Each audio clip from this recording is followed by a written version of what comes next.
Batman is my favorite superhero.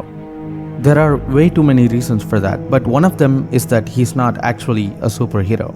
He's super rich, who also happens to be broken inside, which makes up for some of the most interesting and humane stories. That's the exact same reason why the Batman series has some of the most interesting villains. The hero is only as interesting as the villain, and the Batman is always interesting, as he's threatened constantly and the odds are stacked up against him with every single villain. Today, I'm going to talk about the pairing of the Batman and the Joker, who is one of the most powerful villains in my opinion in the history of storytelling. Much of the reference in this video would be from Nolan's Dark Knight.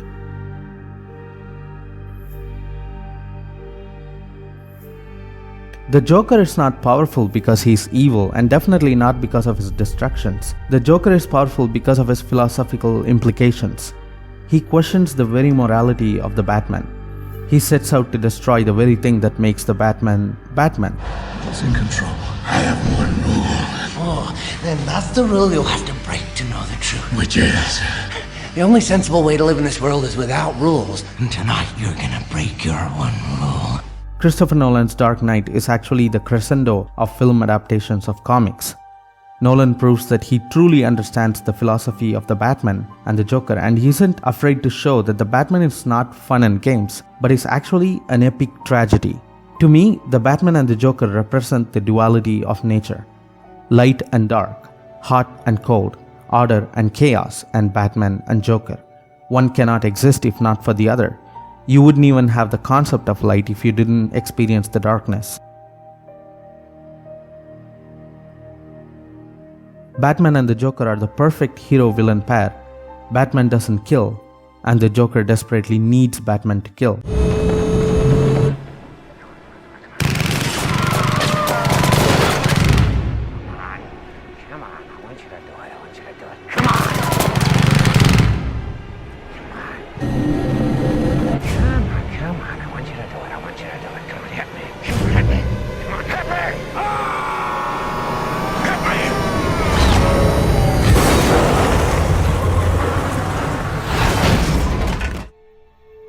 What happens when an unstoppable force meets an immovable object? They dance. They perfectly complement each other.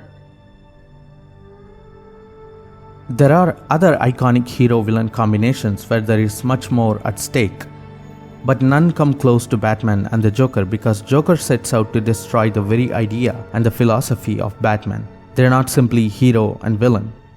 They're actually two opposing forces of nature. In Chinese philosophy, Yin Yang represents how seemingly opposite forces may actually be interconnected, and one may even give rise to the other force. In Taoism, the essence of life is expressed through the Yin Yang. Duality and the absence of it, or non-duality, is the core of many religions from around the world, especially the religions from the eastern part of the world. They all have different versions of Yin Yang. Every aspect of our reality contains Yin Yang. They are completely opposite to each other, yet they are complementary. Yin and Yang cannot exist without the other. Yin Yang has two parts. One is black and the other is white. Black part is Yin and the white part is Yang. But you might be wondering about the tiny white dot in the black part and the tiny black dot in the white part. It represents the fact that no half is absolute. Even the darkest of things has something bright about it, and even the brightest of things has something dark about it. You can find the yin in the yang and vice versa. When both of it is combined and when the balance is achieved, that's when it becomes a whole. They complete each other. Then why do you want to kill me? I don't want to kill you. What would I do without you? Go back to ripping off mob dealers? No. You complete me. Yin can transform into Yang under some conditions, and similarly Yang can transform into Yin because they both have the seeds of the other part in them. According to Taoism, the forces of nature are in constant motion. As the motion continues, the forces of energy slowly but surely transforms into the other. Yin changes to Yang, and Yang changes to Yin.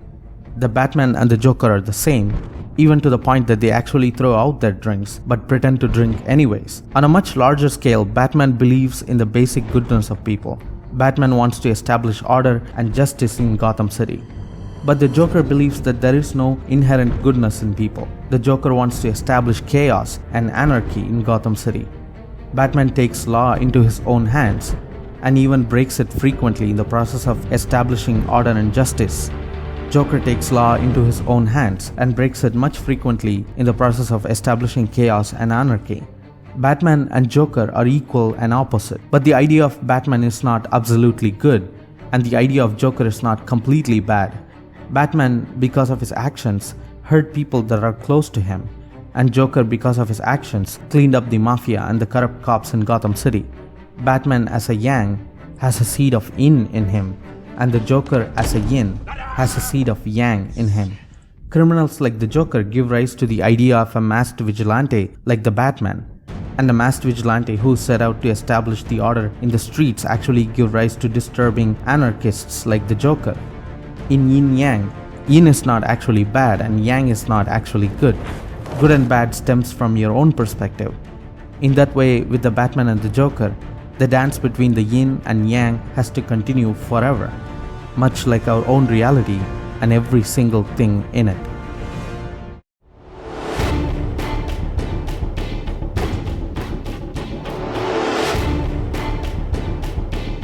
That's it for today's episode. I'm a big fan of Batman, especially Nolan's Dark Knight with all of its philosophical implications and thought experiments. I would love to know who is your favorite superhero and why. Let me know in the comments below. I also have a lot of reading materials on this topic in the description below. I see that there are new subscribers every day. I would like to say thank you all for supporting me. If you liked the video, share it with your friends and social media and subscribe to this channel as I will be posting new videos like this every week.